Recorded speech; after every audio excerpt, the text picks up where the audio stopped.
a gente precisa sim mudar algumas práticas dentro da terapia intensiva relacionadas à pseudoanalgesia. Até então, a pseudoanalgesia não era vista como algo muito importante, que pudesse mudar algum desfecho, que pudesse alterar a morbidade dos pacientes. Só que a pandemia veio para colocar uma lente de aumento nesse problema. O problema sempre existiu, essa terapia, dupla terapia, na verdade, pseudoanalgesia no paciente grave, perdurou aí por décadas e só agora a gente luta para que isso não ocorra. Você me perguntar, poxa, Renato, mas por que essa luta toda aí contra o midazolam e fentanil? São drogas já consagradas na terapia intensiva. O fato é que hoje a gente na verdade possui um arsenal enorme de drogas. A gente conhece muito mais essas novas drogas que chegaram, a gente tem muito mais expertise, experiência e a gente sabe minimizar os efeitos colaterais de cada uma dessas drogas.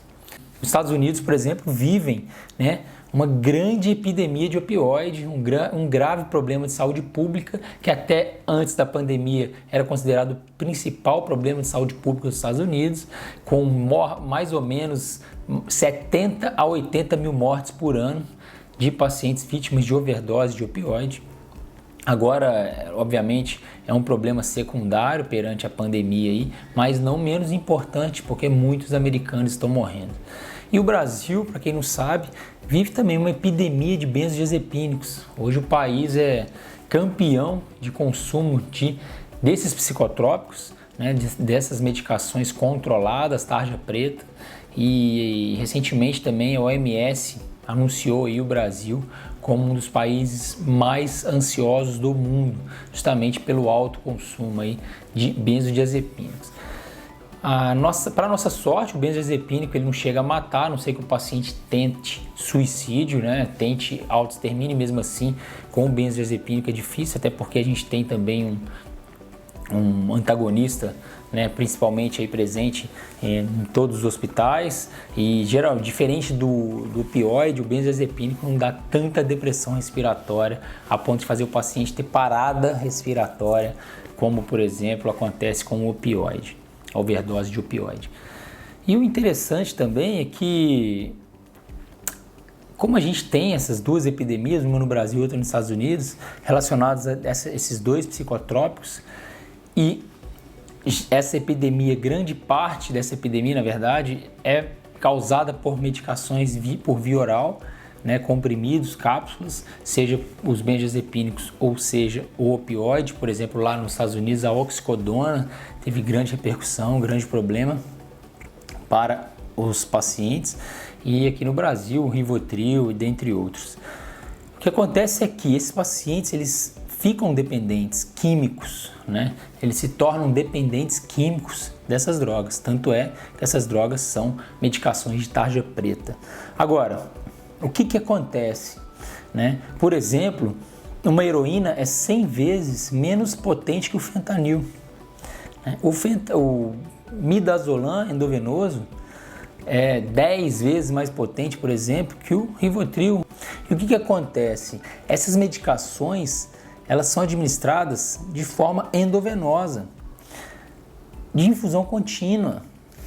Se os pacientes são capazes de se tornarem dependentes com comprimidos, cápsulas, ingeridas periodicamente, não de forma contínua, mas de forma intermitente, por que esses pacientes não poderiam, na UTI, desenvolver uma síndrome de abstinência ou uma dependência, na verdade, muito rápida, com o uso de medicações por via venosa? E é o que a gente faz na UTI. A gente acaba infundindo aí medicação, que é o fentanil, 100 vezes mais potente que a heroína, infusão contínua no paciente por dias. E a gente sabe que uma única dose de heroína na rua é capaz de causar dependência num cidadão, num comum.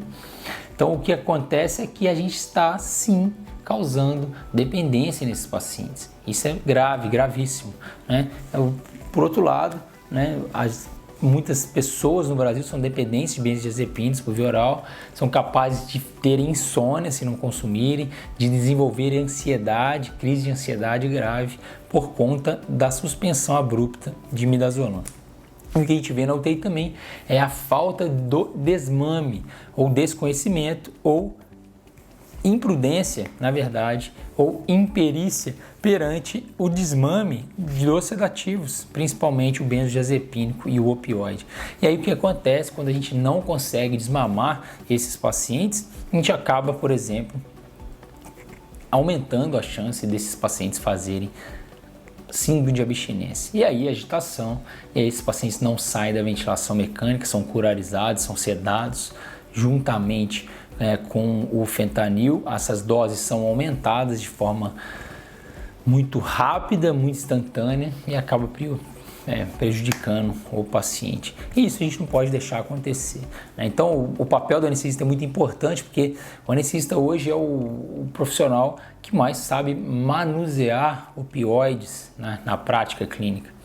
É o anestesista que tem a maior expertise em sedação, né, na prática clínica. É o anestesista que tem uma grande formação em manejo de paciente crítico. Então, por que não, né, ter auxílio do anestesista para sedoanalgesiar um paciente crítico?